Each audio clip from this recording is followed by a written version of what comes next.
In this video, I'd like to go through my approach to shoulder MRI, an approach that I think is efficient as well as thorough. What we'll do is go through the different pull sequences that we do in the typical order that I look at them. At Stanford, we do coronal T1 and an intermediate proton density T2 weighted image with fat sat, sagittal T1 and T2 fat sat, and axial proton density and gradient echo images. And what I'd like to mention up front is that there's a useful site called xrayhead.com that has labeled anatomy, and you can use that to look at T1 weighted images in the axial plane, the oblique coronal plane, or in the oblique sagittal plane, and it's useful to have a reference like this when you're going through cases on your own, and especially if you're learning the anatomy. Just a word about imaging planes. They are oblique coronal images, so if we look at the transverse scan here, axial proton density scrolling down and then back up towards the top here, and if we go to the mid-glenoid level, you can see that the coronal obliques are perpendicular to the glenoid face and humerus here to lay out the rotator cuff, whereas the sagittal images are perpendicular to the coronal images and they're parallel to the glenoid face, so they really lay out the rotator cuff anatomy nicely. When I look at the coronal images, I focus on several different things and try to get as much information as I can before moving on to the other planes. It's an analysis of the bones and the bone marrow, the acromioclavicular joint, the glenohumeral joint, humeral head, and glenoid. You also want to look for fluid in the subacromial subdeltoid bursa or in the glenohumeral joint to see if there's an effusion. And then we focus our attention on the supraspinatus and infraspinatus portions of the cuff, as well as a little bit on the other cuff tendons.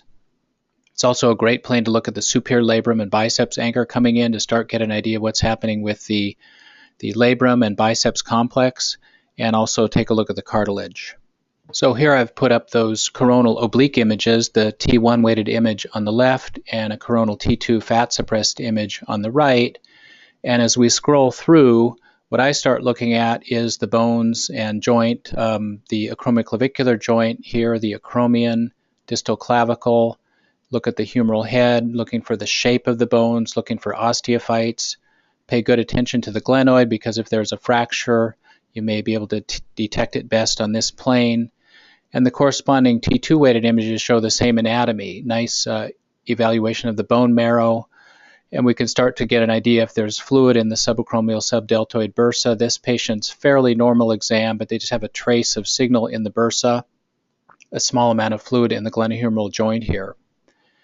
After the bones, I focus my attention mainly on the rotator cuff. And so if we start anteriorly, and one way to remember that you're anterior is if you come further forward and you see the coracoid process, you know that's an anterior structure.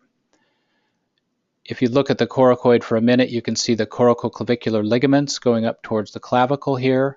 We also see part of the coracohumeral ligament in here coming across. So for the supraspinatus, what I like to tell people is it looks kind of like a porpoise with the body of the animal here and coming out towards the nose here. And it's rather horizontally oriented. You have muscle here, all this gray, with tendon as the low signal structure coming out to the greater tuberosity of the humerus. What we should see is low signal throughout the tendon on a T1 weighted image as well as on a T2 weighted image. This patient may have a mild amount of tendinopathy because it's a little bit intermediate signal on the T1 weighted image. It's got minimal increased signal on the T2 weighted image, but no evidence of a discrete tear. So we go back and forth scrolling through the supraspinatus, and it's important to make sure that you come all the way anterior to the leading edge, where here's the biceps tendon as it's coming up and around. The leading edge of the supra is in here, and you want to make sure to carefully look at that area because tears are common in that area. Moving further posteriorly, we're going to transition between the supra and the infra.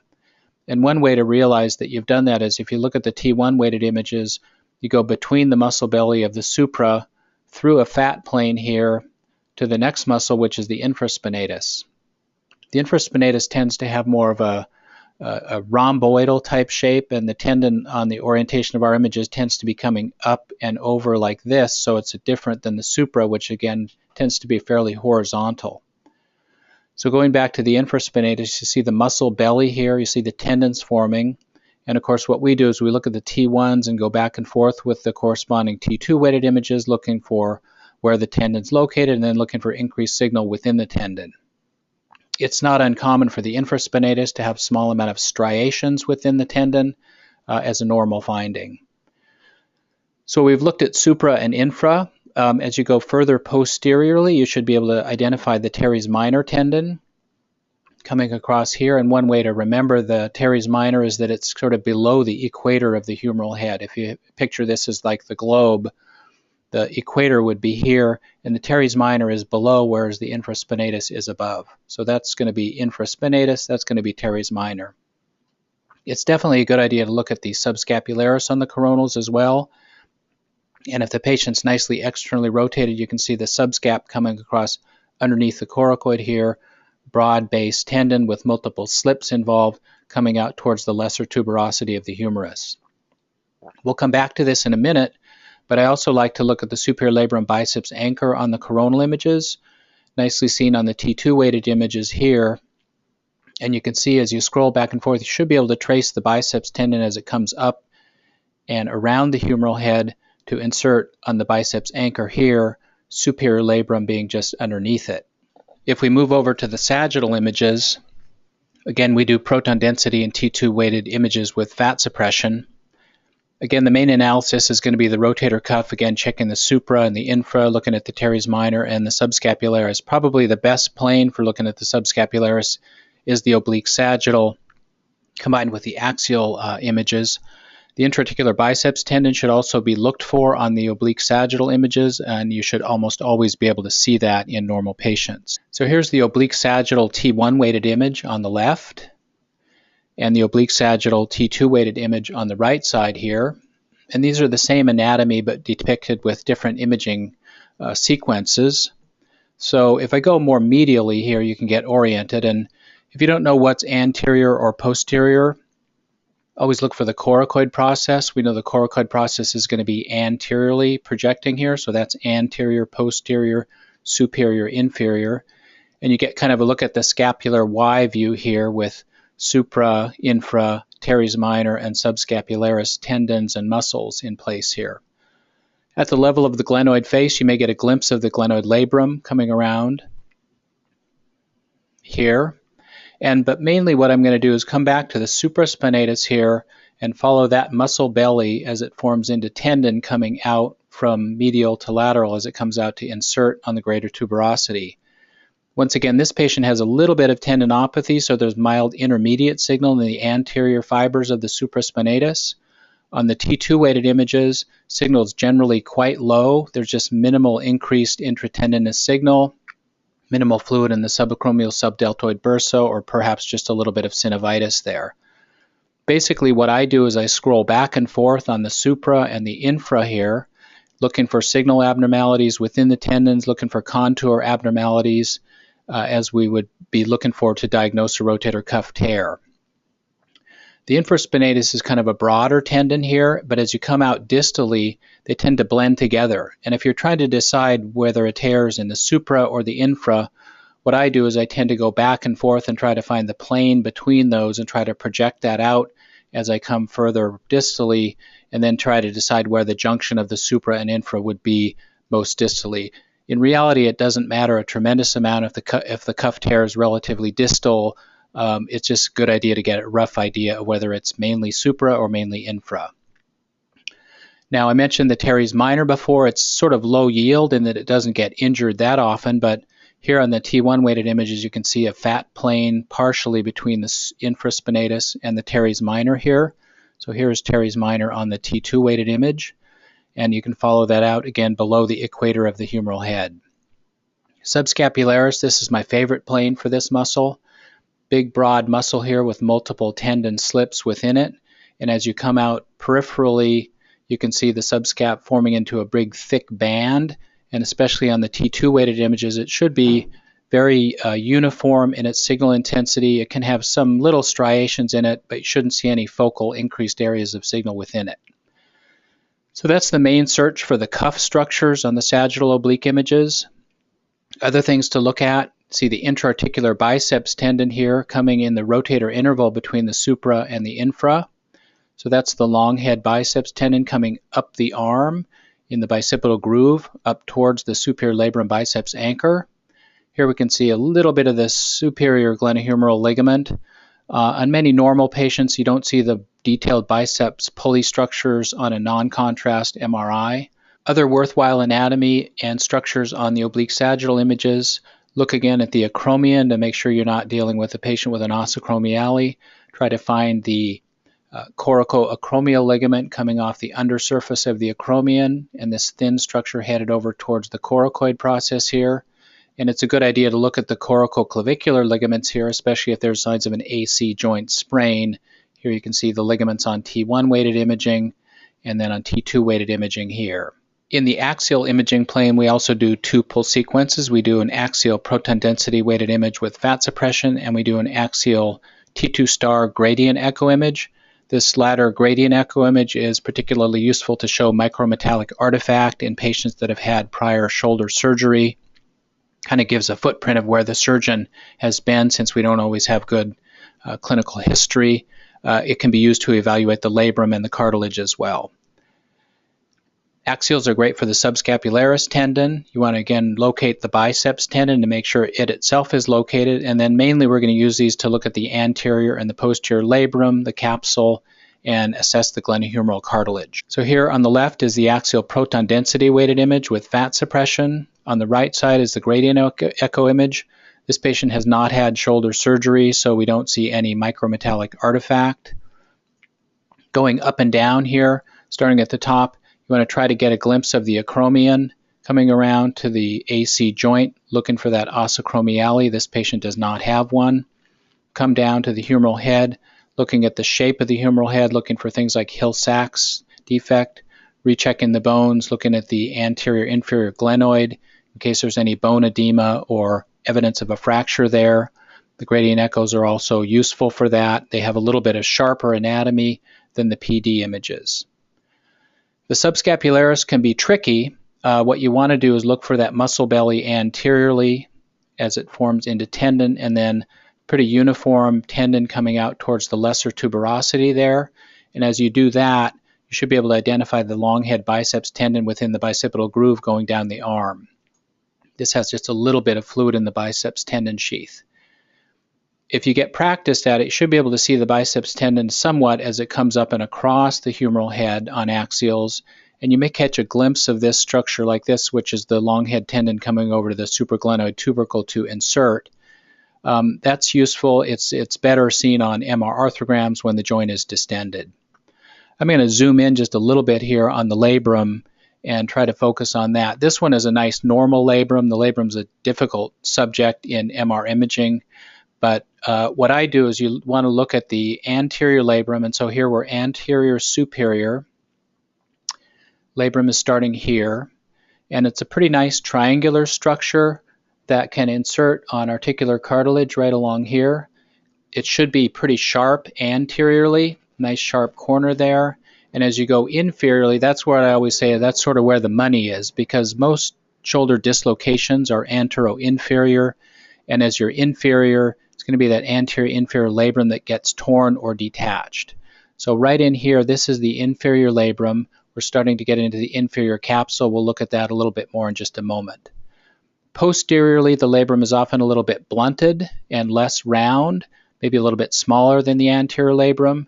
So here's the posterior labrum in this patient, and you see those pretty nicely on the gradient echo images as well. Other structures worth learning about. Superior glenohumeral ligament's going to be in here, not really well seen on a non-arthrographic MRI. The middle glenohumeral ligament you want to pay close attention to, maybe not because it's always that important in and of itself, but it's very easy to confuse it with the anterior labrum. In this patient, there's fluid between the labrum and this structure here, which is the MGHL. And what I always tell people is if you want to find out if something's the MGHL, what you do is you go up and down on it, and the MGHL should blend in with the undersurface of the subscapularis there. So if you can find that structure blending in, you can be pretty confident that that is indeed the MGHL. Another thing to look at on axial images that can be relevant is the coracoid process. And so here, the coracoid process is projecting anteriorly. And in normal patients, the coracoid projects at about the same lateral extent as the glenoid. So here the coracoid's ending, it's about parallel with the glenoid face. A lot of patients seem to have prominent coracoid processes that are elongated relative to this. And as that happens, they can be a setup for subcoracoid impingement where the coracoid is close to the humeral head here. Shoulder articular cartilage is perhaps a little less important or less damaged in athletes than in the knee or hip, for example, but it's good to look at the cartilage. And so the cartilage here is this gray structure here and this gray tissue along the humeral head there. You want to look for homogeneity, look for focal defects, and so on. So those are the main things that I look at on axial MRI of the shoulder. So here what I did is I put back up that axial T1 weighted image, and I have the oblique coronal T2 weighted image next to it. And so here you can see again the biceps tendon coming up through the bicipital groove, going to the intra-articular portion of the biceps tendon, to the region of the supraglenoid tubercle right in here. So again, that's the superior labrum biceps anchor. Here's the superior labrum itself. Again, no fluid is undercutting that.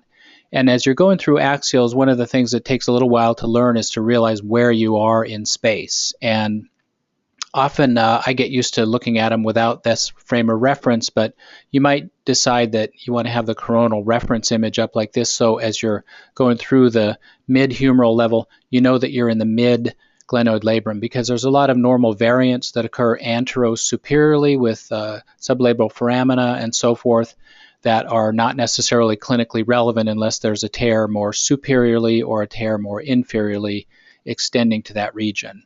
So that's one point about oblique coronal images and referencing that can be helpful.